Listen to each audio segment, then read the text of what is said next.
विश्व हिंदू परिषदेचे संघटन मंत्री मिलिंद परांडे 21 मेला एका कार्यक्रमानिमित्त कणेरी मठ इथं आले होते. परांडे यांनी या कार्यक्रमात बोलताना कोल्हापूर, सांगलीसह साताऱ्यात सक्तीनं धर्मांतर होत असल्याचं विधान केलं होतं. त्यांच्या या विधानावर इंडिया आघाडीतील घटक पक्षाच्या पदाधिकाऱ्यांनी आक्षेप घेतलाय.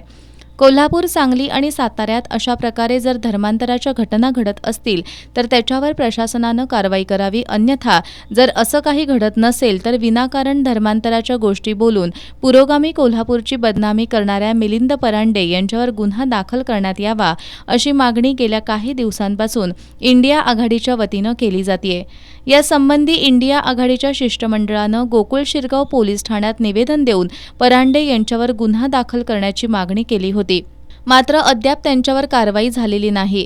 या पार्श्वभूमीवर आज इंडिया आघाडीतील घटक पक्षाच्या शिष्टमंडळानं पोलीस अधीक्षक महेंद्र पंडित यांची भेट घेऊन घडलेल्या घटनेची सविस्तर माहिती दिली. धार्मिक तेढ निर्माण करणारं विधान करणाऱ्या मिलिंद परांडे यांच्यावर गुन्हा दाखल करण्यात यावा, तसंच परांडे यांच्याविषयी तक्रार देऊनही गुन्हा दाखल करण्यास टाळाटाळ करणाऱ्या गोकुळ शिरगाव पोलीस ठाण्यातील पोलीस अधिकाऱ्यांवरही कारवाई करावी, अशी मागणी शिष्टमंडळानं पोलीस अधीक्षक महेंद्र पंडित यांच्याकडे निवेदनाद्वारे केली आहे. पोलीस प्रशासनानं याची गांभीर्यानं दखल घेऊन संबंधितांवर कारवाई केली नाही तर इंडिया आघाडीतील घटक पक्षाच्या वतीनं लवकरच कणेरी मठ इथं मोर्चा काढण्यात येईल, असा इशारा ॲडव्होकेट बाबा इंदुलकर यांनी माध्यमांशी बोलताना दिलाय. ज्या घटनेचे पुरावे सर्वसामान्य कोल्हापुरातला माणूस उपलब्ध करू शकतो ते पुरावे पोलिसांना मिळत नाहीत असं आम्हाला लेखी पत्र दिलंय. त्याचा आम्ही त्या पोलिसाचा आम्ही निषेध करतो. आज आम्ही त्या संदर्भामध्ये कायद्याअंतर्गत संबंधित पोलीस सरकार जर तक्रार घेत नसेल तर कायद्याअंतर्गत DSPची तक्रार आपण दिली पाहिजे, म्हणून आज मी आलो होतो. आम्ही या पोलिसांना म्हटलंय, आम्ही कायद्याचं समजून सांगितलेलं आहे. कायद्यामध्ये तक्रार आल्यानंतर ती नोंदवूनच घ्यायची आहे. प्रिलिमिनरी प्राथमिक चौकशीची गरज नाही, कारण आमच्या तक्रारीमध्ये सकृतदर्शनी दखलपात्र गुन्हा झाला आहे असं आम्ही दाखवून दिलं आहे.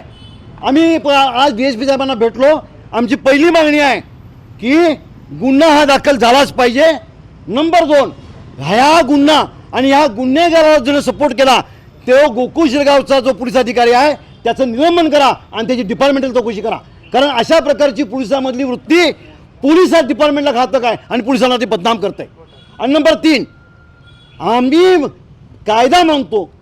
पोलिसांनी आम्हाला नोटीस दिली आणि तुम्ही मोर्चा काढू नका म्हणून कायद्याचं रक्षण करण्याकरता समाजामध्ये तीड निर्माण होऊ नये, जाती धर्मामध्ये भांडणं लागू नयेत, या उदात्त हेतून आम्ही मोर्चा काढला नाही.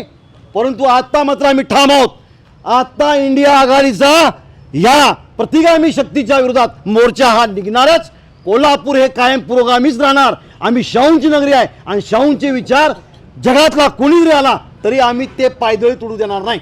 शिष्टमंडळात शिवसेना ठाकरे गटाचे उपनेते संजय पवार, सहसंपर्क प्रमुख विजय देवणे, काँग्रेसचे शहराध्यक्ष सचिन चव्हाण, तौफिक मुल्लाणी, भारती पोवार, राष्ट्रवादी शरद पवार गटाचे शहराध्यक्ष RK पोवार, गणेश जाधव, कॉम्रेड सतीशचंद्र कांबळे, व्यंकप्पा भोसले, शिवाजीराव परुडेकर, रघु कांबळे, चंद्रकांत यादव यांच्यासह इंडिया आघाडीतील घटक पक्षांचे कार्यकर्ते उपस्थित होते.